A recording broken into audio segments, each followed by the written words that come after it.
ماہ ربیع الاول کی مناسبت سے حضرت رسول اکرم صلی اللہ علیہ وسلم کی سیرت کی جھلکیاں دینا چاہوں گا۔ سید الاولین والآخرین و دانائے سب الختم رسول حضرت محمد رسول اللہ صلی اللہ علیہ وسلم جو کائنات میں جنہیں ہمارے رب خالق کائنات نے مخلوق میں سب سے افضل بنایا ہے۔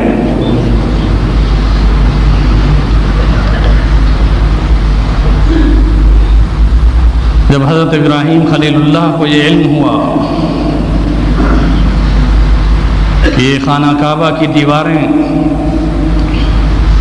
کسی مکین کے لیے ہمیں استوار کرنے کا حکم دیا گیا ہے، تو انہوں نے مقام ابراہیم کی بلندیوں پر خانہ کعبہ کی دیواروں پر رب ذوالجلال سے دعا مانگی کہ وہ سب سے افضل نبی اور رسول میری اولاد میں سے ہو۔